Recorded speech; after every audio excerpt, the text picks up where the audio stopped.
ఇలా ఉష్ణోగ్రతని కొలవడానికి వారం రోజుల పాటు ఉష్ణోగ్రతల యొక్క సరాసరి తీసుకొని ఉష్ణోగ్రతని మనం కొలుస్తాము.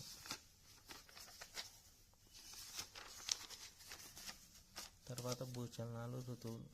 భూమి తన చుట్టూ తాను తిరగడాన్ని భూభ్రమణం అని అంటారు. దీనికి వల్ల రాత్రి పగలు ఏర్పడతాయి. భూమి తన చుట్టూ తాను తిరుగుతూ సూర్యుని చుట్టూ తిరగడాన్ని భూపరిభ్రమణం అంటారు. దీనివల్ల మనకి ఋతువులు ఏర్పడతాయి. ఈ ఋతువులో వచ్చేసి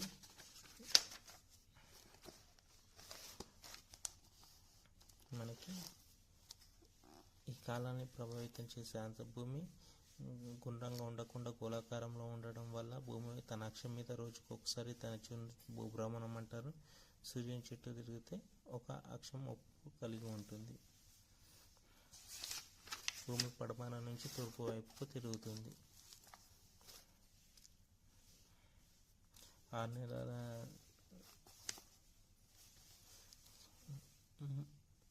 మనకి 3 కాలాలు ఉంటాయి. శీతాకాలం, వేసవికాలం, చలికాలం. సూర్యుడి చుట్టూ భూమి ఒకే ఒక కక్షలో తిరగడాన్ని దీన్ని కక్ష అని అంటారు.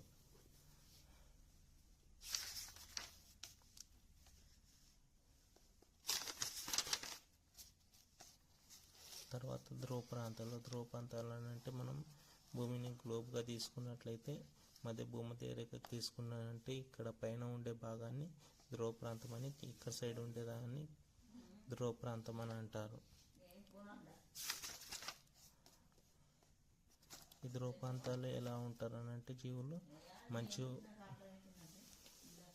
మంచు బూట్లు అనేటివి వేసుకుంటారు. ఎందుకనంటే ఈ భూమధ్య రేఖకు దూరంగా ఉండడం వల్ల దీని ఉష్ణోగ్రత అనేది చాలా తక్కువగా ఉంటుంది. ఎస్కిమో అనే పదాన్ని ఇక్కడ వాడతారు.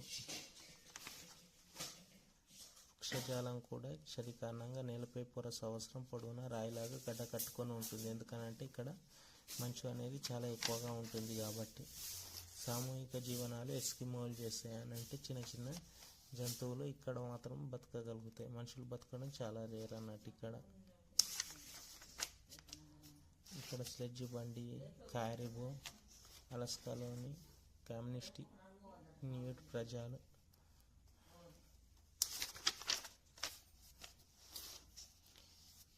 ఇది వచ్చేసి మనకి షుకోటాలోని వాల్రస్ వేట.